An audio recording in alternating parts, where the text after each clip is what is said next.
In 1905, inside Thornwick Atelier, on the edge of Belgrave Parish, a modest family posed for a portrait. The father steadied his shoulders as the tripod settled. The mother folded her hands with careful restraint. Two sons held their breath the way studio boys were taught. Their youngest daughter, Fenella Hallowell, leaned a fraction forward, as if the air itself tugged her closer to the lens. The flash bloomed, white and metallic, and the moment hardened into glass. For 10 years, the picture hung above a lace table in their parlor. Visitors praised the likeness and moved on. Nothing in it demanded a second glance. In 1915, Fenella died in a sharp and sudden accident that no one could recount the same way twice. Candles burned low while neighbors gathered to speak softly in the dark. Someone lifted the old frame to set it among the flowers. Only then did they see the arm. A pale forearm curved from shadow, and a hand rested at the girl's small neck. It matched no posture in the frame and no living body in the room. This account was recorded, preserved, and retold for years. At the dawn of the 20th century, Belgrave Parish balanced between progress and tradition. Horse carts still rattled over cobblestones, but electric lamps flickered above new shop windows. The scent of coal smoke drifted through narrow streets where printers, bakers, and seamstresses lived shoulder to shoulder. To many, it was a city proud of its art, its precision trades, and its faith in modern invention. Photography had become part of that faith. A family portrait meant more than likeness. It was proof of stability and image to hang in the parlor and show to visitors. Studios offered heavy velvet curtains, polished chairs, and the assurance that the camera could freeze a family in its best light. The Hallowells lived modestly above a small print shop.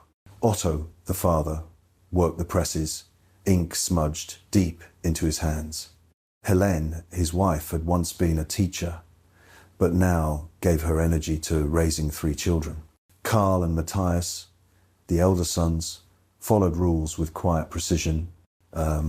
Fenella, the youngest, refused such order. She was 8 that summer of 1905. Her hair was unruly, her eyes wide and restless. She hummed scraps of tunes as she played, melodies no one else recognized. Neighbors said she seemed distracted, as if always turning towards something just behind her. When the family booked a session at Thornwick Atelier, the photographer guided them with practiced routine. Otto stood with his hand on Karl's shoulder. Helene was seated with Matthias close at her side. Fenella was asked to step forward, just enough to balance the frame. The child obeyed, but shifted on her feet as though resisting an invisible pull. The flash of magnesium powder burst. Light scorched the room for an instant. Eyes watered, and the smell of smoke lingered long after the plate was set aside. The photographer nodded with professional calm. The image, he assured them, had been captured. The developed portrait looked as expected. The father steady, the mother composed, the boys obedient. Fenella leaned forward, her expression halfway between impatience and fatigue. There was nothing in the photograph to draw notice. The Hallowells framed it in carved oak and hung it above a small lace-covered table in their parlor. Visitors admired the likeness, commented on the children's neat appearance, and thought no more of it. Life pressed on, the press clattered, lessons were recited, meals prepared. The portrait became part of the furniture of memory. But Fenella grew uneasy. At night, she crept into her mother's room and whispered that someone was in the hall. Not footsteps, not voices, only breath. She said it brushed her neck when the lamps were out. Helene soothed her, told her to pray, told her to sleep. The complaints did not stop. Sometimes she tugged at her collar, as though shaking off unseen fingers. Sometimes she refused to pass through doorways unless one of her brothers went first.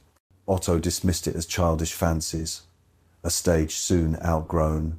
But Helene felt a chill when Fenella asked directly, "Why does it always hold my neck?" No answer satisfied her. The boys teased her, mimicking gasps and sighs. Fenella did not laugh. She only pressed her hand to her throat, as if proving something. The photograph remained on the wall, undisturbed. On holidays, Helene polished the glass, dusted the frame, and thought nothing of it. No guest ever noticed anything unusual. It was a simple image, frozen and ordinary.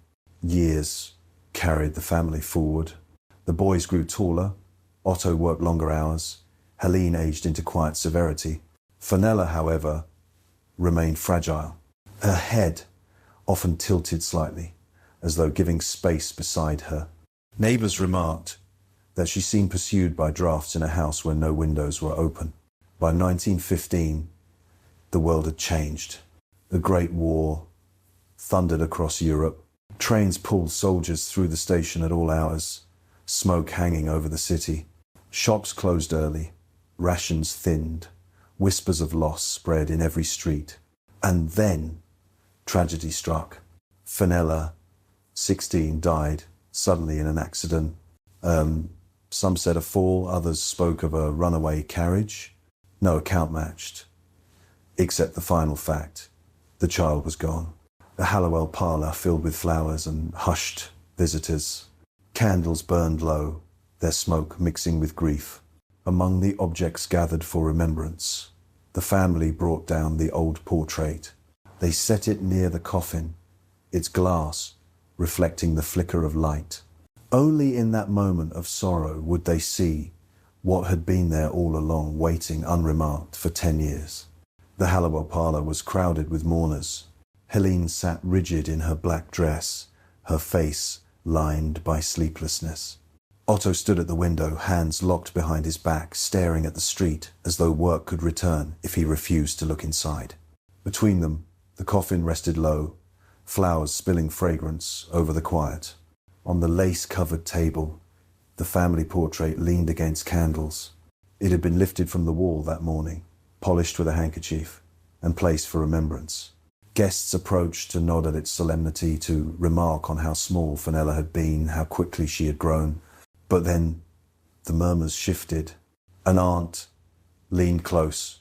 She stiffened, her lips parting but no words leaving. Another relative followed, gasped, and drew back as if the glass had burned her. One by one, eyes narrowed on the same detail. A pale forearm curved from the shadow and laid itself across Fenella's neck. It did not belong to Otto. His arms were square to his sides. It did not belong to Helene. Her hands were folded. The brothers could not have produced it. The angle was wrong, the size unnatural. The hand was distinct, knuckles rounded, fingers half bent in an intimate clutch. Someone whispered that the glass must have warped. Another suggested that polish left a streak, but the longer they looked, the less those explanations survived. The arm was there, the hand was clear. Helene collapsed into tears. Otto slammed the frame down flat, his jaw clenched, his silence heavier than words. Yet no one could unsee what had been revealed. A presence hidden for a decade had emerged in the glow of funeral light. Later, Helene confessed to her sister. She said it to me again and again, that something breathed on her neck. I told her it was nothing. But look, it was there, waiting all the while. The statement passed among the mourners like contraband. Those who heard it repeated it in hushed tones. Those who repeated it added fragments, enlarging the dread. By nightfall, the story had already left the Hallowell house and walked through Belgrave parish. Neighbours recalled small details, each one darker in hindsight. They remembered Fenella refusing to pass doorways alone. They remembered the way she tugged at her collar, impatient yet frightened. They remembered how her head tilted slightly aside, as if making room. A neighbour, Mrs. Engel, later told a local reporter, "I thought it was just nerves, the sort of girl gets at her age. But she said to me once, plain as day, there is someone right here, just here." And she touched her throat. I thought she was teasing. I see now she was not. From gossip, the story became fixation. The photograph, once ordinary, transformed into legend overnight. Those who had seen it swore it was proof of a haunting. Those who had not demanded to be shown, the family resisted, but curiosity clawed at their doors. By winter of 1915, copies had begun to circulate. No one admitted to making them, yet blurred reproductions appeared in student notebooks and on folded slips of paper passed around taverns. The image degraded with each generation of print, yet the hand persisted. Even blurred, it could not be denied. Local papers avoided the story, but whispers carried more weight than ink.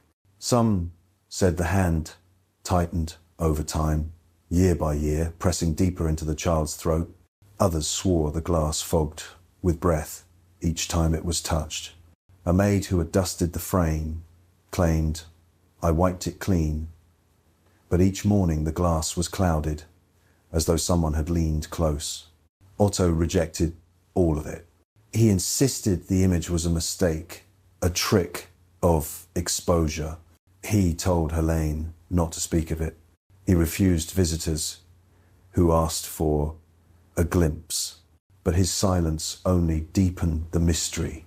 Scholars soon entered the debate.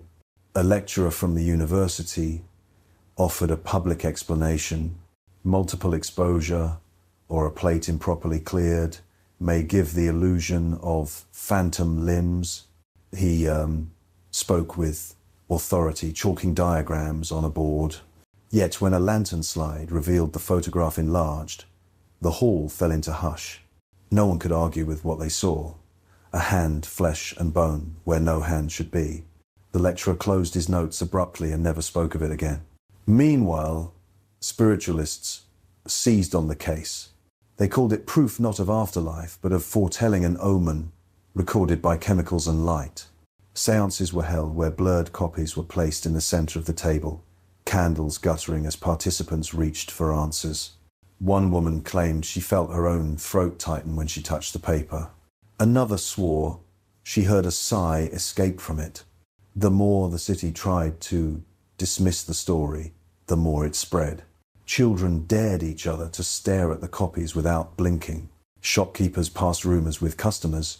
Even the church was forced to address it, urging parishioners to avoid superstition, though the sermon only sharpened their fear. Helene lived in a state of quiet torment. She could not destroy the original. It felt like desecration. Yet she could not look at it without trembling. She wrapped it in cloth and set it in a trunk, but dreams of breath at her throat followed her into sleep. Otto withdrew, working longer hours at the press, his voice sharp and clipped at home. The boys kept silent, their childhood grief swallowed into uneasy manhood. But the story did not fade with their silence. It grew in the mouths of others, carried like a contagion. By 1917, the photograph had become Belgrave Parish's most persistent tale. Some families swore they had glimpsed the hand in their own mirrors after hearing the account. Others said they felt a draft on their necks when walking past Thornwick Atelier, as if the place itself still breathed the moment of exposure. The city carried the story as one carries an infection, quietly, nervously, inevitably. A student wrote in his diary after seeing a copy, "It is not vague, not mist, not error. It is a hand. If one believes in spirits, then it is possession. If one believes in science, then it is accident of terrifying precision. Either way, it enters the nose and does not leave." Such testimonies multiplied. The Hallowells' grief had been transformed into public spectacle. Their daughter's absence became less their own sorrow than a symbol others used for dread. And all the while, the original photograph remained locked in a trunk, unseen yet never forgotten. By the time war ended in 1918, Belgrave was scarred and weary. Buildings stood gutted, families hollowed. Yet even in rubble, the story survived. In dim taverns and broken classrooms, people spoke not of politics, but of the hand in the Hallowell portrait. What had begun as a single shock at a funeral had swollen into something larger. A legend carried on breath and repetition, a dread that refused explanation. No one agreed on what the hand meant, but all agreed on one thing. Once seen, it could not be unseen. And with each passing year, it grew harder for the city to look away. By 1919, the war had ended, but Belgrave Parish bore its wounds. Shops reopened, yet hunger lingered. Families sat at tables with empty chairs where sons had once been. Amid this landscape of grief, the story of the Hallowell photograph thrived like mould in damp corners. It was no longer confined to whispers in taverns or kitchens. Copies travelled beyond the parish, reaching neighbouring towns. Students carried them tucked into textbooks. Merchants claimed to have seen one folded inside a hymn book. Even soldiers returning from the front spoke of it in hushed tones, saying the hand in the picture resembled the grip of death they had felt in trenches. Collectors began offering money. Private letters survive in archives, one from a Berlin antiquarian promising a substantial sum for the original print, whatever its state of preservation. Otto refused every inquiry, but the refusals only fueled suspicion. If the image were mere trick, why keep it hidden? Theories multiplied. A photographer in Leipzig argued it was the result of a careless assistant entering the frame, blurred and partial. Others dismissed this outright. The hand was too clear, too positioned, too intimate. A London journal, reprinting a poor copy, called it the most persuasive artifact of spirit photography on the continent. Spiritualist circles seized on the claim. They held meetings where the photograph was treated like relic. Candles ringed the table, and participants touched the paper with trembling fingers. Some swore they felt warmth from it. Others reported a faint pressure at their throats. The church reacted with stern sermons. Priests warned against idolatry and superstition, reminding congregations that grief should not be fed by shadows. But the warnings had the opposite effect. People left services speaking more eagerly of the forbidden image. Prohibition only sharpened hunger. Helene endured this with a mixture of shame and sorrow. She wanted her daughter remembered as a child, not as a cautionary tale. Yet her protests were powerless. When a neighbour muttered Fenella was chosen, Helene slammed the door, but the words still echoed through the walls. Otto grew harsher. He forbade mention of the portrait inside the house. He told the boys never to speak of it again. Yet at night, alone in the workshop, he sometimes unlocked a trunk and stared at the photograph. Witnesses later recalled how he returned from those vigils pale, his collar damp with sweat. In 1920, a reproduction reached the desk of a city censor. The file is sparse, but one note survives. Image promotes unhealthy speculation. Circulation may incite unrest. The authorities had seen hysteria before war rumors, false prophecies, panics that disrupted rations. They recognized the danger of a picture no one could dismiss. Reports multiplied. Teachers complained. Students whispered about the hand instead of lessons. A police sergeant noted that children dared each other to stand before the trunk in the Hallowell home, though Otto denied anyone entry. Rumour claimed a girl fainted after glimpsing a copy. Another boy insisted the photograph sighed when held too long. The authorities acted cautiously at first.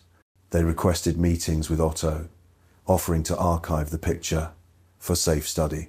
He refused. They asked the university to publish a statement of debunking.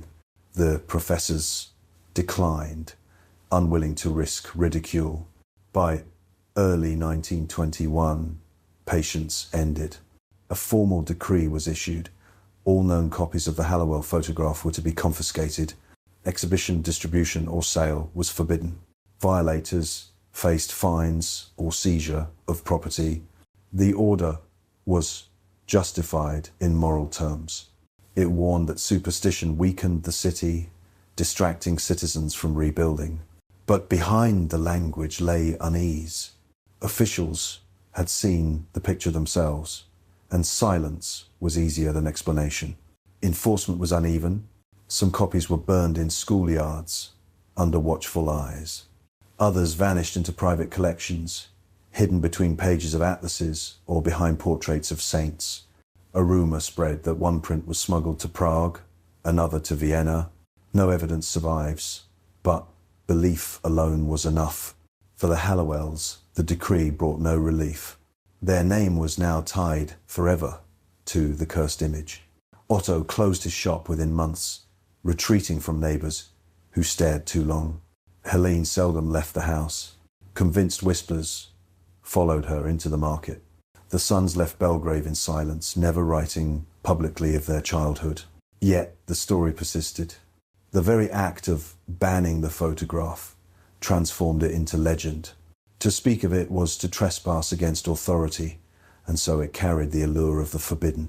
Tales swelled that the hand had tightened year by year, that the original glass plate had cracked on its own, that Otto himself was found with bruises at his throat. One curator, decades later, claimed to have glimpsed the original in a private collection. He described the hand in unnerving detail. It was not faint. It was not blur. It was as though a living person leaned from the dark, but no figure was there to own it. The curator refused to speak further, and his notes end abruptly. By the close of 1921, the Hallowell photograph had become more than artifact. It was a symbol of dread, whispered in taverns, speculated in universities, banned in halls of government. The pale arm around Fenella's neck reached not only through the image, but through the years, gripping all who learned its story. Belgrave Parish had tried to bury the picture. Instead, it buried itself in dread. After 1921, the Hallowell name faded from public registers. The shop stood shuttered, its windows clouded with dust. Neighbors whispered that Otto had grown hollow, spending his evenings alone with bottles and silence. Helene, they said, avoided daylight, as though the very air outside accused her. The sons left quietly, their departure unremarked. Some believed they went north for work. Others claimed they sailed across the channel. No trace of them appears in parish ledgers after that year. The family seemed to dissolve, like ink washed thin in rain. But the photograph refused such erasure. Even as officials declared it banned, copies surfaced in strange places. One appeared in the notebook of a theology student in Vienna. Another, folded carefully, was discovered inside a hymnal in Berlin. Each was grainy, faint, but the hand persisted, more stubborn than the faces around it. Collectors whispered of a single original, kept hidden in a private archive. A curator decades later hinted that he had seen it, though he gave no proof. He described the pale arm in words that chilled. It looked alive, yet it belonged to nothing. Whether invention or memory, the phrase circulated like a rumor too sharp to discard. The case joined a wider history of spectral photography. In London, William Mumler's ghost portraits had once drawn crowds, faces of the dead hovering behind widows and soldiers. In Boston, blurred hands appeared on cartes de visite, dismissed as fraud yet treasured by the grieving. But the Hallowell photograph differed. It was not mist, not blur, not faint suggestion. It was a hand, solid and clear, where no hand should be. For scholars, it became an example of dread without resolution. Some journals referred to it as the Belgrave anomaly, a symbol of the uneasy border between science and superstition. To believers, it was proof that death leaves traces before it strikes. To skeptics, it was evidence that the mind reshapes memory to fit fear. No one, however, denied its power. Testimonies lingered. One maid recalled how she once polished the glass, only to find her breath slowing as though matched to another rhythm. A cousin remembered Fenella stepping aside on the stairs, whispering, "They want to pass." These fragments, collected years later, read like lines from a fractured diary brief, unsettling, impossible to dismiss. In Belgrave Parish, The story persisted long after the family vanished. Children grew up daring one another to stand at Thornwick Atelier after dark, where they claimed the air pressed cold against their throats.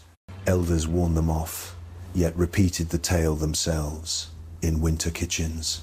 The photograph had become part of local folklore, as binding as any hymn. By the mid-20th century, the legend blurred into history. Belgrave rebuilt after another war, streets widened, new buildings rose.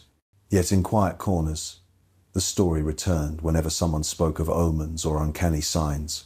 It lived not because the image was seen, but because it was told. And here lies its final weight. Was the hand an error, a product of flawed plates and shadows, mistaken for flesh? Or was it a message impressed on glass, a warning laid over silver nitrate, patient until grief made eyes sharp enough to see? The answer remains elusive, but the unease lingers.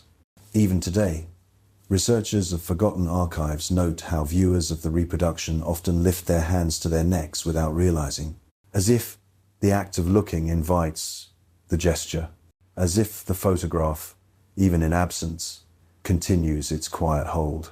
The Hallowells are gone, their house dismantled, their names forgotten in city records, but the hand remains unclaimed, unexplained, and unforgettable. Do you believe the hand was only a flaw in early photography, or a warning carved into glass? Subscribe and uncover more forgotten dread.